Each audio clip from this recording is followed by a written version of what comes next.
Chapter 2. The power players don't react, they respond. There's a moment that separates the powerful from the powerless. It happens in meetings, in arguments, in negotiations, in every high-stakes interaction you'll ever have. It's the moment between stimulus and response. Most people don't even know that moment exists. Something happens, someone insults them, a deal falls through, they get criticized, and they react instantly. No gap, no pause, no thought, just pure emotional reflex. And in that instant, they lose. The power players, they live in that gap. Let me show you what I mean.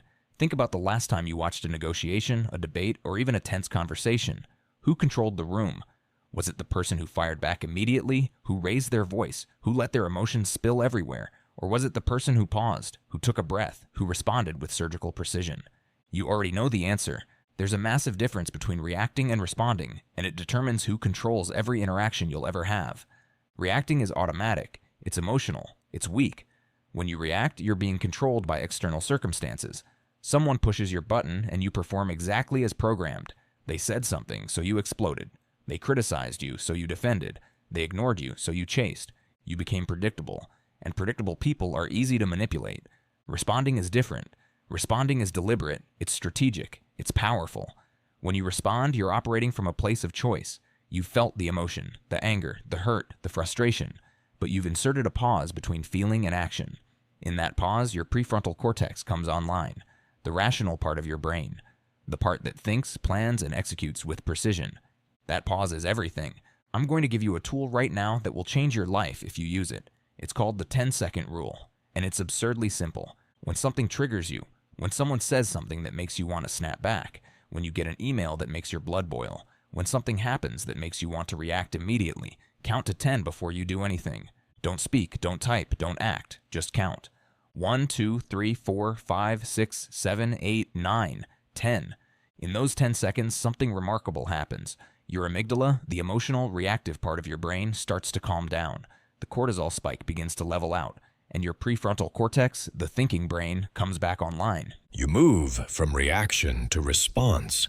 You have a choice. That's what those 10 seconds give you. Choice. Most people never experience choice in their emotional moments. They're on autopilot. Someone presses the button, they perform the programmed response. But with the 10-second rule, you interrupt the automation.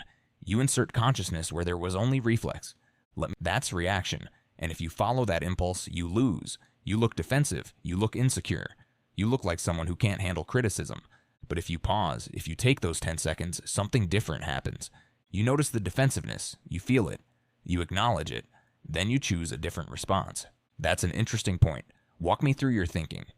5 words: calm, curious, powerful. You just turned a potential conflict into a conversation. You maintained control, you demonstrated confidence, and you did it all because you responded instead of reacted. That's the key. The person who pauses, who thinks, who chooses their words, that person always wins. Now let me tell you about the most underused weapon in human interaction: silence. Most people are terrified of silence. When there's a pause in conversation, they rush to fill it. When someone attacks them, they immediately defend. When someone baits them, they take the bait. Powerful people do the opposite. Silence is a weapon, and most people are too afraid to use it. Think about what silence does. When someone insults you and you say nothing, they're left holding their words. The tension sits with them, not you. When someone tries to provoke you and you give them nothing, no reaction, no emotion, no engagement, you've just communicated something profound. You don't control me. Silence says, I'm so secure in myself that I don't need to defend against your noise. Silence says, your words have no power here. Silence says, I'm in control and you're not. But here's what most people do instead. Someone criticizes them, and they immediately launch into an explanation. Someone questions their decision, and they spend 15 minutes justifying it. Someone challenges them, and they engage in a back and forth that goes nowhere. Every word you speak in defense is power you're giving away. I want you to practice something this week. When someone says something designed to get a reaction from you, a passive-aggressive comment, a subtle insult, a challenge to your authority, say nothing. Just look at them. Let the silence hang. Watch what happens. 9 times out of 10, they'll backtrack. They'll soften. They'll fill the silence themselves with explanations and justifications. Because silence makes people uncomfortable, and the person who's comfortable in that discomfort controls the dynamic. You don't need to fill every silence. You don't need to defend every criticism. You don't need to engage with every provocation. Sometimes the most powerful thing you can do is nothing at all. That's emotional detachment. It's not about having no emotions. It's about having emotions and choosing not to let them dictate your behavior. Feel the anger. Feel the hurt. Feel the impulse to strike back. Then take 10 seconds. Then respond or don't respond with intention. Here's what this looks like in practice. Someone insults you in a text message. Your reaction is to type a furious response immediately, but you pause. You count to 10.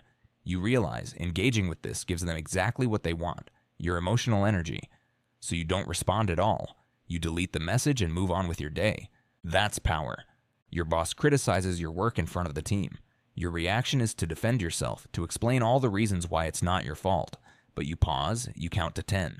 You respond, I appreciate the feedback. Let me review it and get back to you with a plan. That's power. Your partner says something hurtful during an argument. Your reaction is to say something equally hurtful back. But you pause, you count to 10. You say, I need a minute, let's come back to this when we're both calmer. That's power. It's not about suppressing your emotions. It's about inserting choice between emotion and action. Every master of negotiation, every successful leader, every person you've ever looked at and thought, how are they so calm? They're all doing the same thing. They're living in the gap between stimulus and response. They're choosing their actions instead of being controlled by their reactions. And you can do this too. Starting today. The 10-second rule. Practice it. Master it. Make it automatic. Because that tiny pause, those 10 seconds, will save your career, your relationships, and your reputation more times than you can count. You don't need their permission to stay calm. You don't need perfect circumstances to choose your response. You just need 10 seconds and the discipline to use them. That's the difference between reacting and responding. That's the difference between being controlled and being in control. You've learned to pause. You've learned to respond instead of react. You've learned that silence is strength. Now we need to address the thing that undermines all of this, the constant need to explain yourself to people who don't matter.